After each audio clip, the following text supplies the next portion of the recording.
You will hear a number of different recordings, and you will have to answer questions on what you hear. There will be time for you to read the instructions and questions, and you will have a chance to check your work. All the recordings will be played once only. The test is in 4 sections. At the end of the test, you will be given 10 minutes to transfer your answers to an answer sheet. Now turn to Section 1. Section 1. You will hear a woman talking to a man about joining a drama club. First, you have some time to look at questions 1 to 6.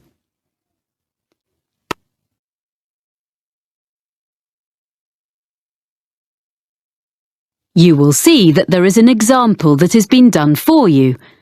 On this occasion only, the conversation relating to this will be played first.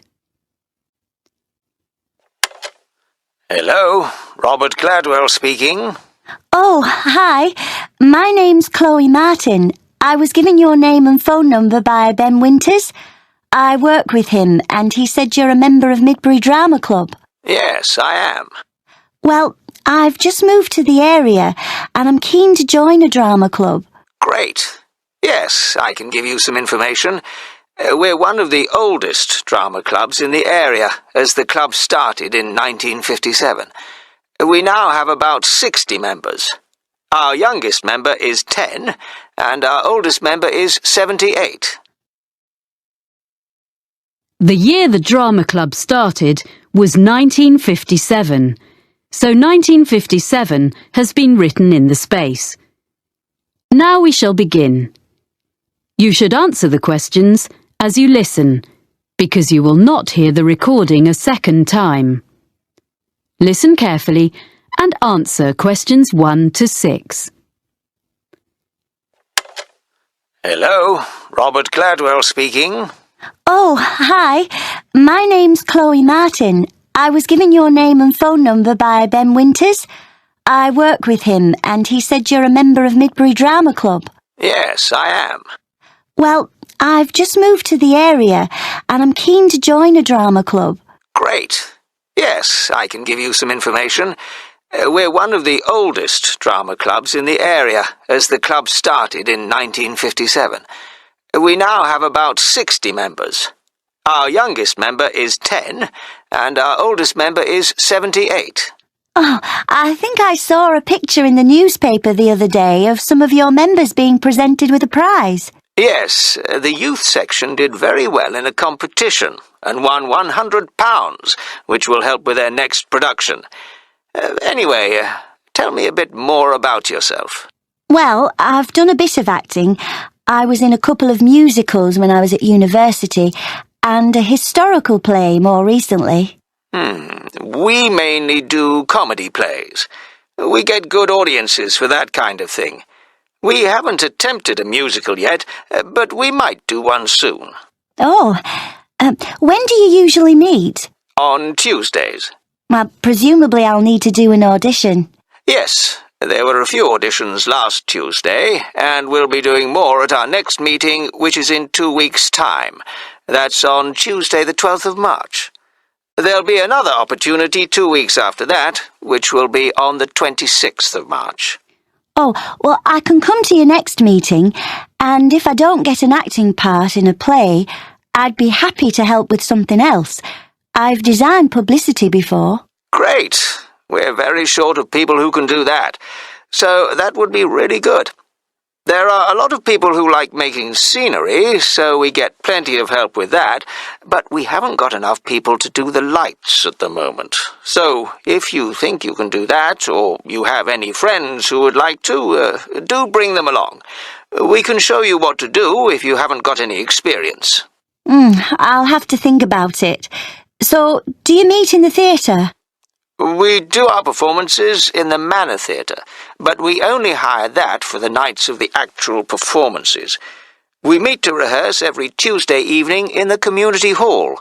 We rent a room there. Oh, I'm not sure where that is. I'll be coming by car because I don't live in the town centre. It's in Ashburton Road. As you're coming towards the centre, down Regent Street, You need to turn left at the crossroads. Oh, I know. There's a big car park down there, just before you get to a hotel. It's on the other side of the road from the sports centre. That's it. That's the closest place to leave your car, and you don't have to pay in the evening to park there. We meet at 7:30, and we usually finish by 9:30 or 10. OK. Before you hear the rest of the conversation, you have some time to look at questions 7 to 10.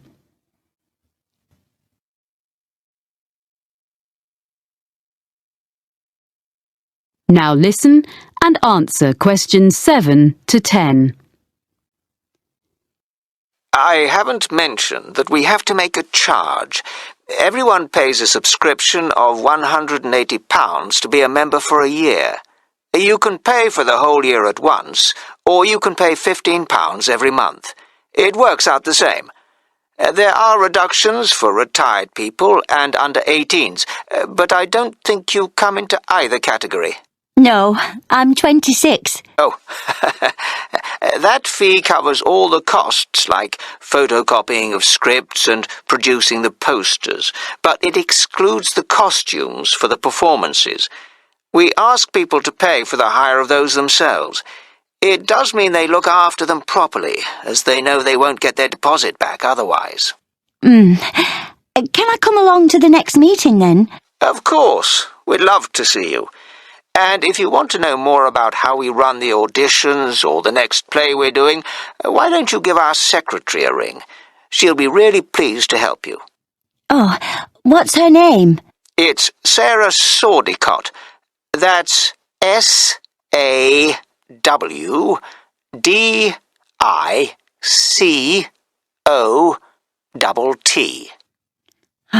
Got that. And her phone number? I've only got a mobile number for her. Just a minute. Let me find it. Yes. It's 07955 240063. Great. Thanks for your help. That is the end of section 1. You now have half a minute to check your answers.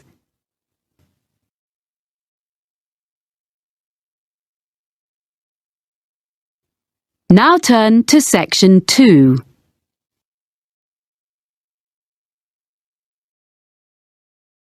Section 2. You will hear a radio programme in which a presenter called Jasmine tells her colleague Fergus about a charity. First, you have some time to look at questions 11 to 15.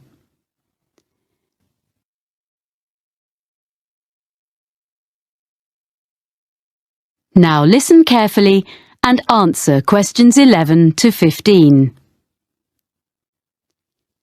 And now here's Jasmine, who's come to tell us about this week's charity. Hi, Fergus. This week, I'm going to talk about forward thinking and their plans for the Colville Centre. So, in recent years, people have realised how useful the arts can be within healthcare.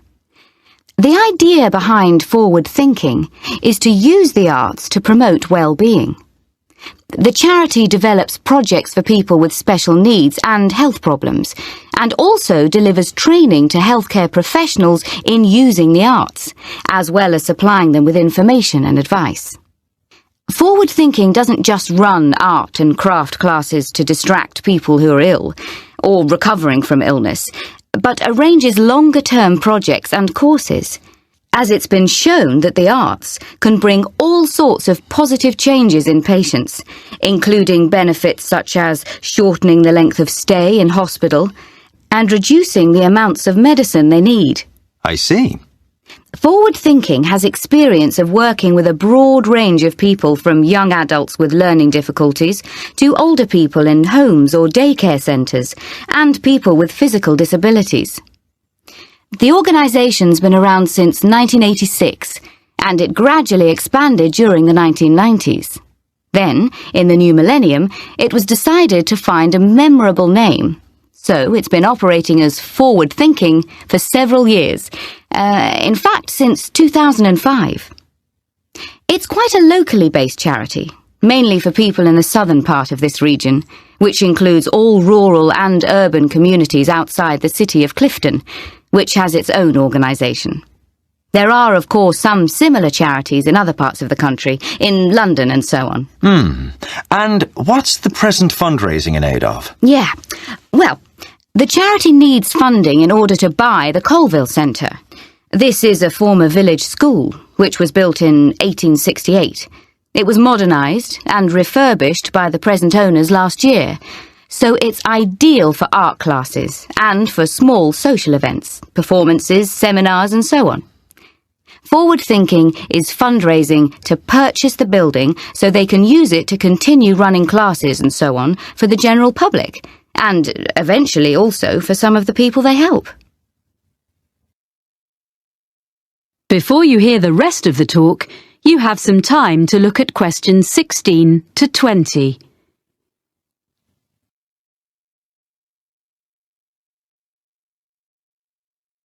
Now listen and answer questions 16 to 20. Right. So, can you give us a few ideas about what classes people might do there? Is it all art classes? Well, there are some very good art classes, but there are lots of other things going on as well. So, for example, there's Learn Salsa with Nina Bellina's team. They say that salsa is an easy dance to learn. It's also an excellent form of exercise, according to Nina. And that class is for both men and women, of course. It's ideal for beginners and what they call refreshers. That's £100 for 10 sessions. Then, another class is called Smooth Movers. It's with Kevin Bennett. And it's for you if you don't have the same energy levels as you used to when you were a teenager. It's a gentle exercise class, geared to the needs of whoever is in the group in a particular session. And Kevin is qualified to teach classes to people getting over injuries and so on, and balance training. That's £60 for 10 sessions. Then there's a day called Art of the Forest with Jamie Graham, where you discover Upper Wood, a short walk from the Colville Centre, and learn how to design in 3D with natural materials. It's an unusual and exciting way to be creative. Jamie is an artist, with a background also as a country park ranger. Oh. For this day, youngsters must be accompanied by a parent or guardian, and the costs are adults, £40, under 14s, £10. But it's best value at £80 for a family of 4. The next one is The Money Maze, and this is a series of talks by Peter O'Reilly, an independent financial advisor. He gives advice on family finances, things like everything parents need to know about managing the costs of bringing up children, sending them to university, and actually also about care for elderly relatives. It's £10 per talk, which will all go to support forward thinking. And as a final example of what's on offer, there's Make a Play. That's for 8 to 14s. And this activity is such a hit that it usually sells out within days of being announced. Basically, what you do is write, rehearse, and perform a play in just 2 days. And it doesn't require any previous experience. I gather there's lots of fun and silliness along the way. And the best bit, perhaps, is that there's a performance for family and friends at the end. It's just £50 for 2 days. Pretty good range of activities, I think. And all raising money for a good cause. Yes. And the all-important contact details are colville@forwardthinking.org.uk or write to me. That is the end of section 2. You now have half a minute to check your answers.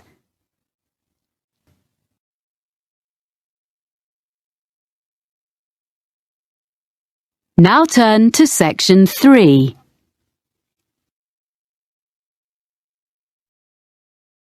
Section 3. You will hear two students talking to their tutor about a geography trip. First, you have some time to look at questions 21 to 26.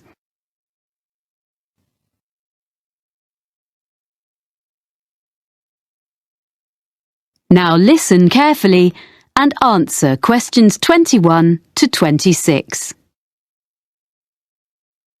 Now, Stefan and Lauren, you worked together on the assignment for your urban geography course, didn't you? Mm-hmm. I know you made a plan of what you were going to do before you went on the field trip. Did you stick to it? More or less. Okay, so where did you start? Well, first of all, we selected one area of the city to work in. We decided on the centre. Mm-hmm. And we looked in detail at how it has been developed by doing a survey. Yeah, we did that by walking round and dividing the area into different categories such as residential, commercial and industrial so we could record land use. We're going to find some maps from 50 years ago and from 100 years ago so we can look at what has changed. Good. So that gives you a foundation. Then what did you do? I was interested in looking at how polluted the city was. I thought that was too general a topic and would be difficult to check. But Stefan persuaded me and actually it was quite interesting because before we started, we assumed that a lot of the pollution problems would be caused by industry.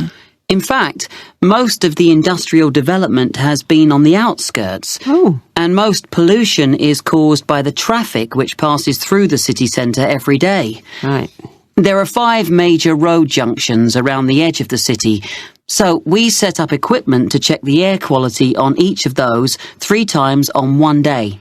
In the morning and evening, which is when most journeys are made in and out of the city, and at 2:30 in the afternoon.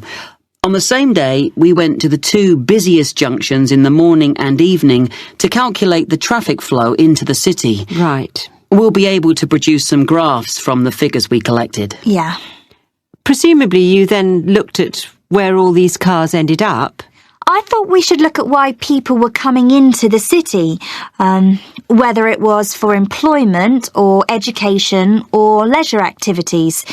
But Stefan thought that would be too difficult. Because most people were in cars, it would be hard to ask them. Yeah. So we decided to spend an afternoon examining the parking facilities available instead. We established the capacity of each car park, and we spent an afternoon counting cars in and out, so we have an idea of how long people spend in the city centre.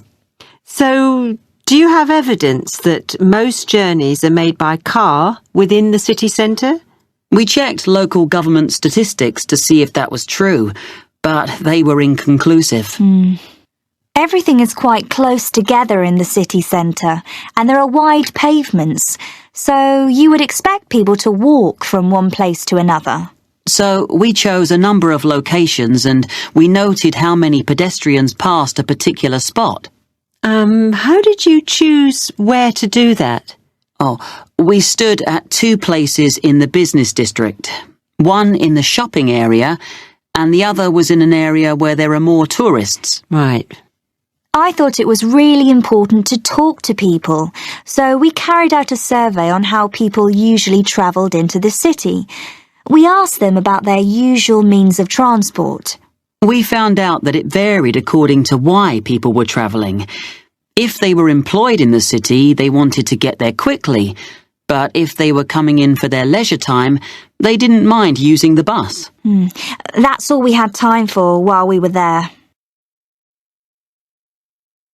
Before you hear the rest of the conversation, you have some time to look at questions 27 to 30.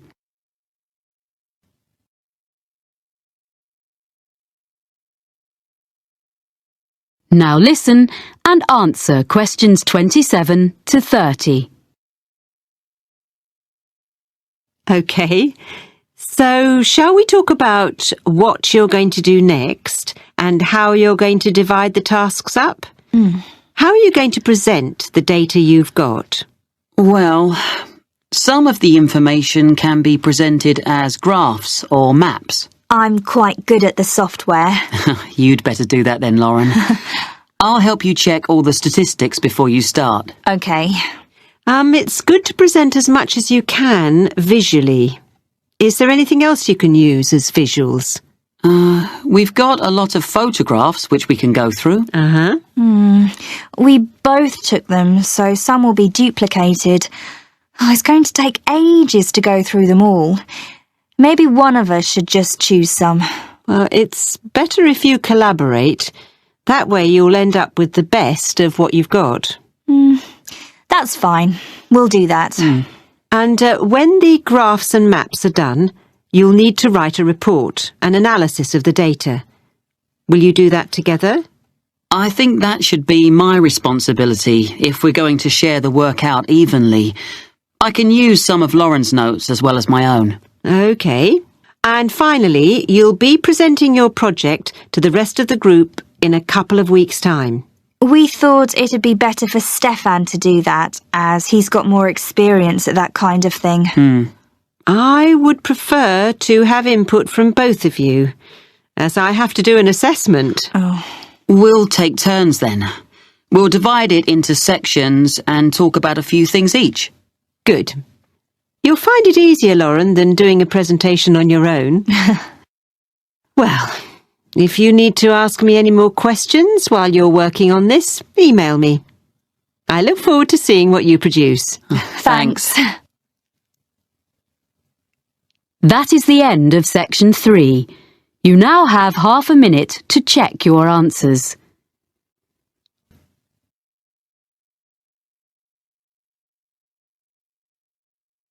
Now turn to section 4.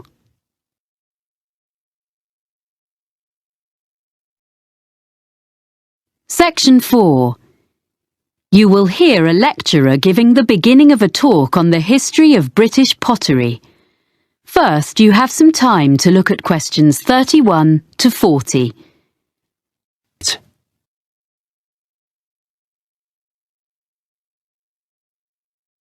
Now listen carefully and answer questions 31 to 40. Thank you for coming to this series of talks. Before I talk in detail about the experiments and innovations of the British ceramicists, I'd like to give you a summary of the social and manufacturing background in which they lived and worked. So, we're talking about England, or more specifically, the region known as the Midlands, and we need to go back mainly to the 18th century and briefly even earlier to put it in a global context. Now, at that period, the majority of the population, whatever their station in life, as you might say, were dependent for their living, in one way or another, not on the geographical location of where they lived, but on the physical characteristics of the actual land they lived on. This is true whether we're talking about the aristocracy, the owners of great estates who incidentally had no snobbery about the concept of making money from all the reserves of coal or timber or stone on their rolling acres, or the farmers making a fat living from the rich soils. And besides these groups, and the less affluent ones, the deposits of iron ore and lead, the limestone and flint, and the brown and yellow clays also sustained the numerous industries in the area. It's important to recognise that it was already an industrial region and had been so for centuries. There were many Midland trades, some of them indigenous, some of them not. For example, there were immigrants from France who came as early as the late 16th century, and they were producers of glass. A century later, there is plenty of evidence that the variety of trades was enormous. There was brewing in Burton-on-Trent, silk weaving and ribbon making near Coventry, framework knitting around Nottingham, and of course in Cheshire men dug the salt, as we still do nowadays even, which in that era was sent downriver to the estuary of the Mersey. Now, among these well-established trades, one of the oldest of the local crafts was pottery. As you will probably be aware, ceramics has always been a mix of science, design and skill. And a good potter is, in a sense, an experimental chemist, trying out new mixes and glazes and needing to be alert to the impact of changes of temperature on different types of clay. For 200 years, up to the time we are concerned with, potters had been making butter pots and pitchers and patterned plates, using the clay which was plentiful in the area where they lived, in a handful of North Staffordshire villages dotted along the low hills.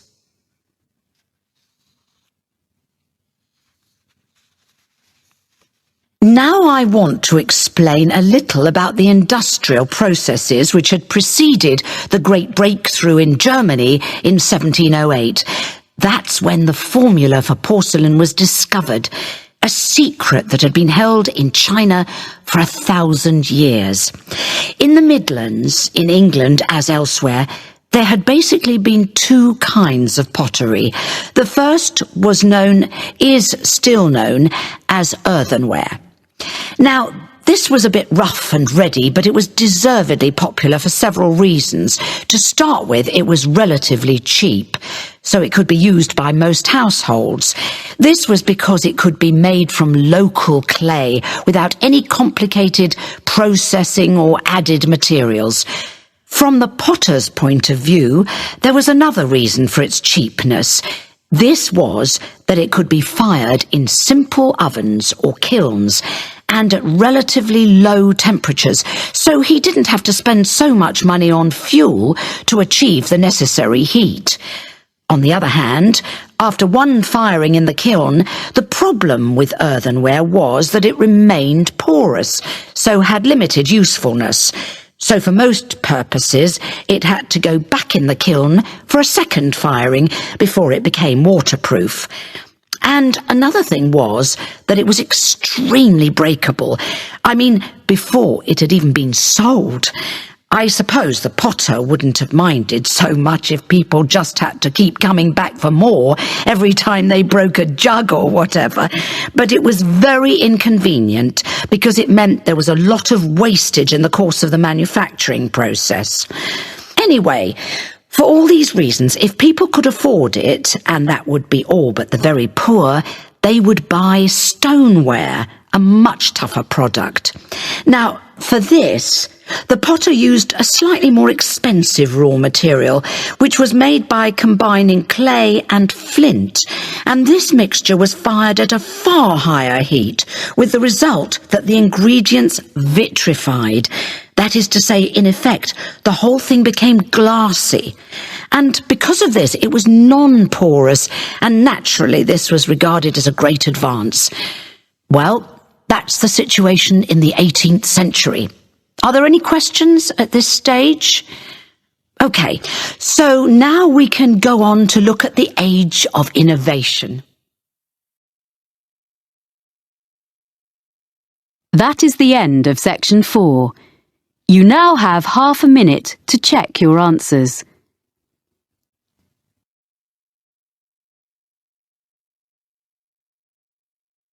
That is the end of the listening test. In the Ielts test, you would now have 10 minutes to transfer your answers to the listening answer sheet.